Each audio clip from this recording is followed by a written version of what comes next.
I got home ahead of schedule holding a positive pregnancy test and heard my boyfriend talking to his ex on FaceTime. Have you ever had a moment so gut-wrenchingly awful, so utterly soul-crushing, that it changes everything you thought you knew about your life? Just last week I found out I was pregnant. A moment that should have been pure, unadulterated joy instantly became the beginning of the most horrifying chapter of my life. A brutal betrayal I never saw coming.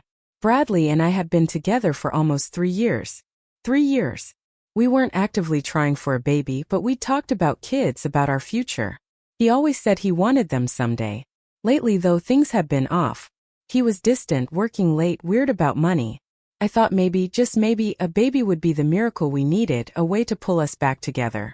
So, on my lunch break, heart-pounding, I bought a pregnancy test. Back in the office bathroom, I took it. 2 lines. 2 lines. Definitely pregnant. A whirlwind of emotions hit me. Fear, excitement, a rush of hope. I decided to leave work early and surprise him. He worked from home on Thursdays, perfect. I was so giddy I almost called him on the drive. But I wanted to see his face, to capture that moment of pure shock and happiness.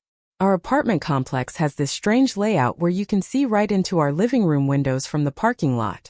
As I pulled in, I saw Bradley on the couch, laptop open. My smile was so wide. I was about to call out, about to burst through the door, when I realized he wasn't alone. He was on FaceTime. And that's when my world shattered. It was Tracy, his ex, the one he broke up with 4 years ago. The one he always called crazy and controlling. The one he swore he hadn't spoken to since we got together. There she was, her face bright on the screen. They were both laughing. Laughing. I froze. The air left my lungs. I just stood there watching, unable to move, unable to breathe. I couldn't hear what they were saying, but their easy smiles, the way they leaned into the conversation. Something was profoundly wrong. I couldn't go inside. I just couldn't. Instead, I retreated, got back in my car, and called him. My voice somehow was steady. I told him I was leaving work early and would be home in 20 minutes. He sounded weird, agitated. He mumbled something about being in the middle of a work call. A work call? The rage started to simmer then. I drove around the block, parked on a side street, and then like a ghost I snuck back. I stood right under our living room window. I know it sounds insane, but a primal instinct screamed that I needed to hear to understand. And that's when I heard it. Bradley still talking to Tracy. He was telling her how things were getting serious with me. How I was pressuring him about marriage. Pressuring him? We talked about it once months ago. Tracy asked something I couldn't quite make out, and then Bradley said, "She's so stupid and desperate. She believes everything I say. I'm just using her for her money until you take me back. She's pathetic. Actually thinks we'll get married." They both laughed. A cold, sharp blade twisted in my stomach. 3 years. 3 years of my life with this parasite. I'd been supporting us since he lost his job last year. He claimed he was freelancing, but money was always tight. I paid for everything. Rent, food, his car payment, even the vacation we took to see his parents. And he was just using me. Just using me for my money. Tracy said something else, and Bradley's voice, sickeningly sweet, replied, "Yeah, babe. I know. Just a few more months and I'll have enough saved. She has no idea I've been putting money aside. Thinks I'm broke." I wanted to scream. To vomit. To smash through that window and confront him right there, right then. But the shock was too deep, the betrayal too profound. I was pregnant. Pregnant with this man's baby. How could I have been so blind? Somehow I held it together. I walked back to my car, drove around for another 15 minutes, and then came home like nothing had happened. I painted on a smile, kissed him hello, asked about his day. He lied to my face again about his work call, his stressful deadline. He asked why I was home early. I said I wasn't feeling well. Which wasn't a lie. I felt sick to my very soul. I didn't tell him about the pregnancy. Not yet. That night he acted completely normal. We ordered takeout. I paid, of course. The next morning I couldn't wait. My hands shaking, I checked our bank accounts. In the last year, I'd spent over $45,000 supporting us. He had contributed absolutely nothing. Then while he was in the shower, I checked his phone. Hundreds of messages with Tracy. They'd been planning for him to move back to her city. And the worst part? He'd been sending her money. My money. I found a secret account where he'd been saving almost $30,000. Money he'd told me was for bills for job training courses. There were even screenshots of conversations with my friends, where he'd pumped them for information about my finances, asking if I'd mentioned any bonuses or raises. Like he was studying me, meticulously planning how to extract the most value. Then I saw the messages where he complained about how boring I was in bed, how he couldn't wait to be with Tracy again, how he was only with me for the financial security until he got his together. Intimate photos. Photos of them, while I was at work paying our bills. My first instinct was to confront him, to scream, to throw his things out the window, to tell him I knew everything, to tell him about the baby he would never meet. But something stopped me. A chilling thought, sharp and clear. If I showed my hand now, he'd just leave, take what little money he hadn't yet drained, and go back to Tracy. They'd laugh about how stupid I was, how easily I fell for everything. Even worse, he might try to stay for the baby, pretend he was sorry, and drain me for another 18 years of child support. No. I needed a plan.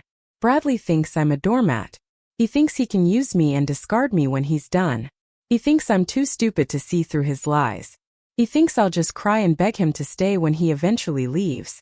He has no idea what I'm capable of. I spent the next 2 days in a fog, moving through our apartment like a ghost while my mind raced. Bradley, oblivious, was too busy texting Tracy when he thought I wasn't looking, too busy planning their future with my money. The money I worked 60-hour weeks for while he sat on our couch, supposedly applying for jobs and networking. The first thing I did was protect what was left. I went to the bank during lunch and opened a new account at a completely different bank. Transferred most of my paycheck there, leaving just enough in our joint account to avoid suspicion. Changed all my passwords and set up notifications for any withdrawals over $100. Then I became a detective. I started documenting everything. Screenshots of their messages, photos of his secret account statements, recordings of his calls with Tracy when I pretended to be in the shower.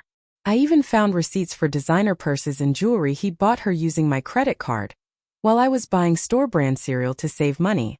The whole time I kept thinking about the tiny life growing inside me. Every time I felt sick or tired, I reminded myself it wasn't just for me anymore. I had someone else to protect now. I called my oldest friend, Freya. We've known each other since kindergarten. I didn't tell her everything over the phone, just that Bradley and I were having serious problems and I might need a place to stay. She didn't hesitate. Said her spare room was mine whenever I needed it. Then I called my brother Sam. He's always been fiercely protective, and I knew if I told him everything right away, he'd show up ready to kill Bradley. Instead, I just asked if he could help move some things into storage soon. Said Bradley and I were reorganizing. He agreed to bring his truck that weekend. Bradley was getting suspicious. He kept asking why I was being weird and distant. The sheer audacity of this man, spending 3 years lying to my face, stealing my money, mocking me to his ex, and he thought I was acting strange for 2 days? I wanted to laugh, a bitter, hysterical laugh. Instead, I blamed work stress and period cramps. He immediately lost interest. He never cared about my problems unless they affected him. Friday night, I told him I was going out with work friends. He seemed relieved to have the apartment to himself. Probably couldn't wait to FaceTime Tracy without whispering. Instead of going out, I sat in my car in the parking garage with my laptop, using the complex's Wi-Fi to monitor our home security camera. We'd installed it last year after a break-in next door. Bradley had completely forgotten it existed because he never bothered with anything related to home security or maintenance. That was all me too. 20 minutes after I left, he was on the couch, phone propped up, talking and laughing with Tracy. I turned up the volume on my laptop. Bradley was saying he was worried I suspected something. Tracy's voice, tiny but clear, told him to stick to the plan. 3 more weeks and he'd have the bonus money. Then he could come home to her. My blood boiled. My quarterly bonus, the one I'd worked myself to exhaustion for, the one that would finally pay off my student loans. He was waiting for that. Bradley whined that he missed her, said it was hard pretending with me, that I was so clingy lately. Clingy? I'd barely touched him in months because he was always too tired or stressed about work. Work he wasn't even doing. They talked for over an hour. Plans for trips they'd take with my money. Jokes about how stupid I was. Tracy even suggested he should get me to buy him a new laptop before leaving as a parting gift. They laughed hard. When he wasn't looking, something cold and calculating crossed Tracy's face. Something that made me wonder if she was playing him too. But then it disappeared, replaced by the saccharine smile she wore whenever he looked at the screen. I had enough. More than enough. Time for action. Saturday morning, I told Bradley I needed to go into the office for a few hours. Instead, I went to see a lawyer. Angelina had helped a coworker through a nasty divorce last year. She listened without judgment as I explained everything. The theft, the deception, the pregnancy I hadn't disclosed. Angelina said, "Financially, we have a strong case for fraud. He misrepresented his intentions to secure financial support. The texts proved premeditation." She believed we could recover the money he'd saved, though it might take time. When I asked about the baby, she said gently that legally, I wasn't obligated to tell him during pregnancy. After birth, he could petition for paternity and visitation, but given the circumstances, we could potentially limit his involvement. I nodded, taking notes on my phone. We discussed restraining orders, changing locks, and removing him from our apartment lease. I paid her retainer with money from my new account. That afternoon, Sam came over with his truck as planned. Bradley looked confused when we started loading boxes. I said cheerfully, "Oh, we're just reorganizing as I mentioned. These are going into storage to make more space." What Bradley didn't know was that those boxes contained all my important documents, irreplaceable family items, and anything of value that was solely mine. While he watched TV oblivious, Sam helped load my grandmother's jewelry, my birth certificate, diplomas, and photo albums into his truck. Things Bradley couldn't sell or destroy when everything exploded. Sam knew something was wrong. He kept giving me worried looks but respected that I wasn't ready to talk. As he was leaving, he hugged me tight and whispered, "Whatever it is, you're not alone." I almost broke down then. Almost told him everything. But I wasn't ready. Sunday morning I went to brunch with Freya but actually met with my bank manager. I had proof of Bradley's fraud. Messages explicitly stating he was using me for money while planning to leave. The manager flagged my accounts for additional security and helped dispute several large transfers Bradley had made, claiming they were for our expenses. When I got home, Bradley was still in bed, phone clutched to his chest, even in sleep. I carefully took it, already knowing his password. My birthday. How thoughtful. There were new messages from Tracy about checking flights, saying once he got my bonus, they could book for the 18th, that I'd never know what hit me. Still couldn't believe I didn't check the accounts earlier. I took screenshots, emailed them to myself and Angelina, then replaced the phone exactly as I'd found it. On Monday I called in sick to work. Waited until Bradley left for his networking event. Coffee with Tracy, according to his location sharing. I withdrew $25,000 from our joint savings. Not everything that would alert him immediately, but enough. I transferred it to my new secure account. When he came home that evening, he was practically glowing. He kept trying to kiss me, to be affectionate. It took everything I had not to scream in his face, not to tell him I knew he'd spent the afternoon planning our breakup with the woman he really loved. Instead, I smiled and asked about his day, listened to his elaborate lies about industry contacts and potential job leads. I mentioned I had good news. I reminded him how I'd been saving for us to potentially buy a house. His eyes lit up with naked greed. He'd forgotten about those savings, too focused on my upcoming bonus. I continued that I thought we were finally in a position to start looking, that I'd been pre-approved for a mortgage. Bradley was so excited he hugged me, probably calculating how much more he could squeeze from me before disappearing. He suggested we celebrate. I agreed, saying I'd make reservations somewhere special that weekend. He was so excited by more potential money that he didn't notice me packing a small bag while he showered. Didn't question why I suddenly needed to work late that night. I drove straight to Freya's apartment and finally broke down. I told her everything, showed her the evidence, watched her face transform from shock to rage, then to fierce determination. I slept in her spare room that night. Phone turned off. Let Bradley worry for once. Let him wonder where I was, what I was doing. A small taste of what was coming. The next morning I had 6 missed calls and a dozen increasingly frantic texts. I responded with a breezy message about falling asleep at Freya's after a girls' night. Apologized for worrying him. Said I'd be home after work. At the office, I met with my boss, Dave. Explained I was going through something personal and might need flexible hours for a few weeks. Didn't give details, but he must have seen something in my face because he immediately approved and offered additional support. The restaurant reservation was set for Saturday. Bradley spent the week being unusually attentive, bringing me coffee, offering massages, asking about my day. Each gesture made me sicker. Each touch made my skin crawl. But I smiled, played along, let him think his performance was working. Friday night, I packed another bag while he was in the bathroom. More clothes, more essentials. I told him I was donating old things to make room for new furniture when we bought our house. He helped carry the bags to my car, eager to please the golden goose he thought I still was. That night I barely slept, knowing what the next day would bring. Bradley snored beside me, an arm thrown possessively across my body. I slipped out from under it, disgusted, stood in our darkened living room, looking at the life we'd built. The life I'd paid for while he plotted to leave me. Saturday arrived. The day of reckoning. Bradley spent an hour getting ready, preening in the mirror.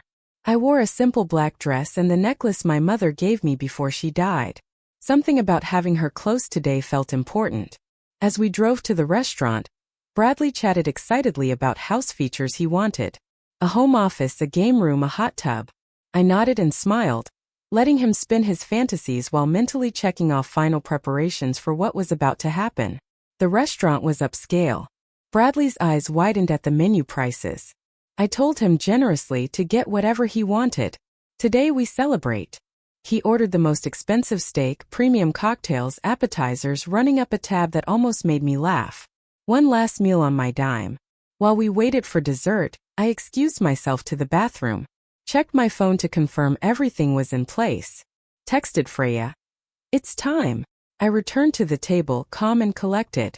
Bradley was typing rapidly on his phone, but quickly put it away when he saw me, probably telling Tracy about the expensive dinner and imminent house purchase, probably laughing at how easy it was to manipulate me. The waiter brought champagne I'd secretly pre-ordered. Bradley raised his glass, beaming. To us. To our future. His smile never reached his eyes. I raised my water glass, didn't correct his assumption that I wasn't drinking because I was driving. I said softly, I'd like to make a toast too. His smile faltered at my tone. I toast to new beginnings, I said, my voice unwavering, and to the truth finally coming to light. I reached into my purse and placed my phone on the table. Screen up. I played the recording of him and Tracy from the security camera. His own voice. She's so stupid and desperate. She believes everything I say. I'm just using her for her money until you take me back. I watched his face drain. I watched his expression change from confusion to horror, then to pure, unadulterated panic. I watched him realize it was over. All of it. The scam, the lies, the future he'd planned with my money. And for the first time in 3 years I saw the real Bradley. Update. I'm still in shock about everything that's happened since that night. First, thank you for all the supportive comments and messages. They've honestly kept me going through this nightmare. Here's what happened after. Bradley's face went through so many emotions at once. Shock, confusion, anger, and then calculation. I could see him running through possible lies, trying to find an angle. He started stammering. Babe, you don't understand the context. I held up my hand as restaurant conversations continued around us, oblivious to the drama unfolding. I told him quietly, I have hours of recordings, Bradley. Hundreds of screenshots. I know about the money you've been stealing, the secret account, everything. Bradley leaned forward, lowering his voice conspiratorially, calling me baby, saying it wasn't what I thought.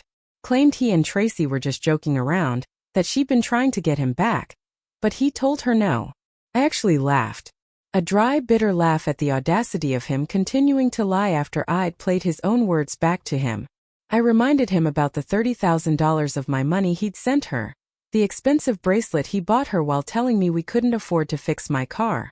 His plans to leave after my bonus came through. His eyes darted around the restaurant, suddenly worried about who might hear. He suggested we go home and talk like adults. There's nothing to talk about, I told him, my voice steady. And it's not your home anymore. As of this morning, you've been removed from the lease. Your things are packed and waiting at Dave's place. Bradley's mouth fell open. He protested that it was our apartment. I corrected him. My name on the lease, my rent payments, my apartment. You were just a guest who overstayed his welcome by about 3 years. He tried to dismiss it. You're overreacting to some stupid joke with an ex. I pulled a folder from my purse and slid it across the table. Inside were printouts of his secret account statements, transfer records, screenshots of messages detailing how he'd been using me. He flipped through the pages, growing paler with each one. He accused me of spying on him, saying that was illegal. I almost laughed again, pointing out the irony of the man who stole $45,000 talking about legality. Bradley snapped that he never stole anything. Said I gave him that money, offered to support him. And what about the lies? I asked. About calling me stupid and pathetic? About planning to leave once you'd gotten everything you could? He shrugged, dropping the act completely. People say things they don't mean when venting. Everyone does it.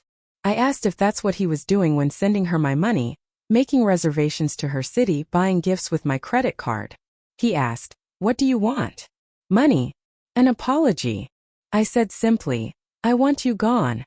From my apartment, my accounts, my life." He asked what if he refused. I slid another document across the table. It was from my lawyer, explaining that she would file fraud charges. The police would get involved, and instead of just leaving, he'd go to jail. He scanned the document, jaw clenching, saying, "You wouldn't follow through." "Try me," I replied. Finally, Bradley said, "Fine. I'll get my stuff and go." "But you're making a mistake." I replied, "We had nothing. It was all a lie." He reached for my hand, but I pulled away. He tried explaining again, but I cut him off. Pointed out his own messages did that already. Calling me desperate, pathetic, stupid, using me until Tracy would take him back. Bradley started saying people say things. I told him to stop. It's over. Completely over. His expression hardened as he asked about his stuff at Dave's. I confirmed everything was there. Except what you bought with my money. He protested. That's not fair. I couldn't believe it.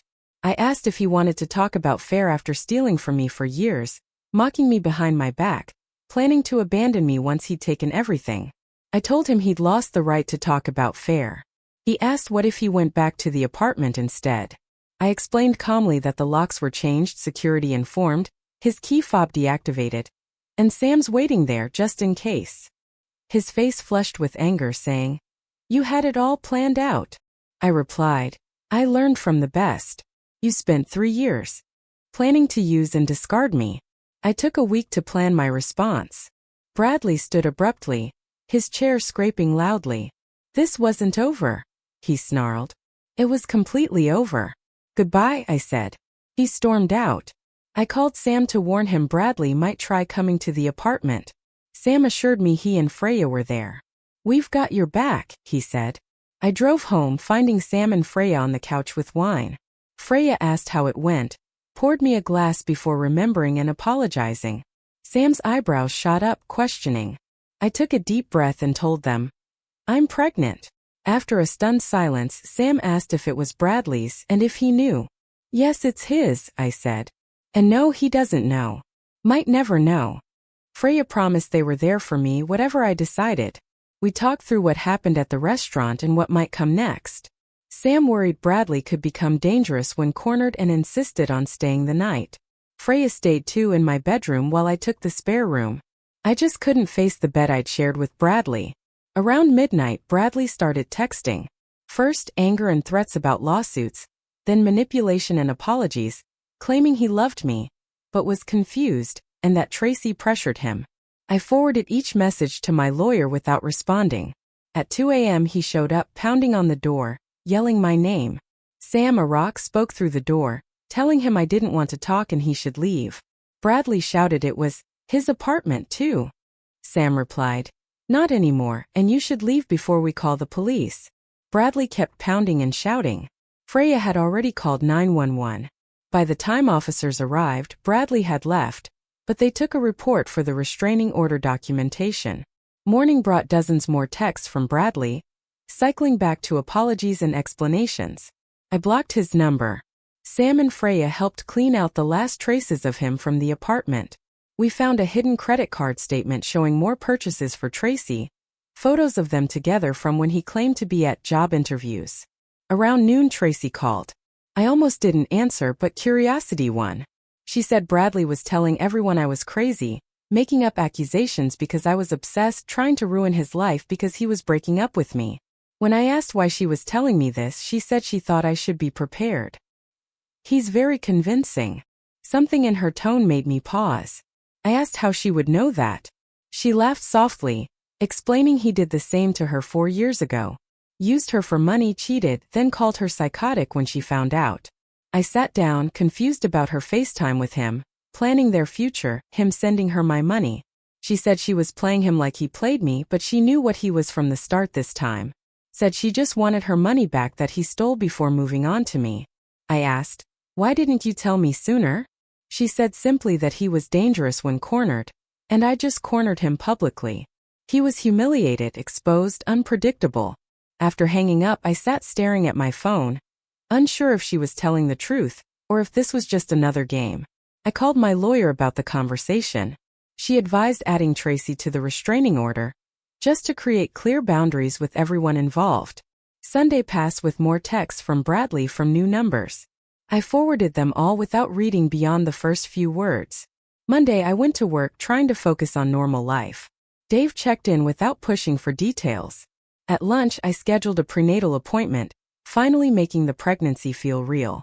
The thought of having Bradley's baby still made me nauseous, but I was determined this child would have a parent who loved them unconditionally. After work, I went to Freya's as planned. Sam brought takeout and updates. Bradley tried accessing our empty joint accounts, showed up at Dave's ranting about suing me, called Sam, alternating between threats and pleas to talk sense into me. My phone rang with an unknown number at 8 p.m. Against my better judgment, I answered. Bradley's slurred voice asked if I thought I was so smart. I said calmly, I'm hanging up. Don't call again. He suddenly shouted that I'd ruined his life, wasted 3 years of his, called me a controlling. I ended the call, blocked the number, and added it to the documentation. Tuesday brought a certified letter from Bradley's lawyer demanding equitable distribution of assets and threatening to sue for his investment in the relationship. My lawyer called it laughable, said his lawyer would drop him once seeing our fraud evidence. By Wednesday, Bradley learned I was at Freya's. He showed up pounding on her door, shouting my name. Freya called the police while I recorded his threats. Officers found him still yelling, intoxicated, and took him in for public intoxication and trespassing. Another incident for our case. Thursday, the temporary restraining order was granted. Bradley couldn't contact me, come near my home or workplace, or access my accounts or property. Sam served the papers, reported back that Bradley went white with fury, crumpling the documents and throwing them down. Friday, Bradley violated the order by showing up at my office. Security stopped him in the lobby. Dave witnessed everything, offered to testify. Bradley was escorted out, screaming I'd stolen from him, that I was a liar, that everyone would see the truth soon. Monday morning, I woke nauseated from morning sickness. As I sipped ginger tea, my phone buzzed with a text. It was from an unknown number. Congratulations on the baby. It read, when do you plan to tell him? My blood ran cold. I'd only told Freya, Sam, and my doctor. Another text followed. Tracy told him. Said I mentioned it when calling her. Tracy. She had been playing both sides, feeding him information while pretending to warn me. I forwarded the text to my lawyer without responding. Blocked Tracy. I trusted no one outside my immediate circle now.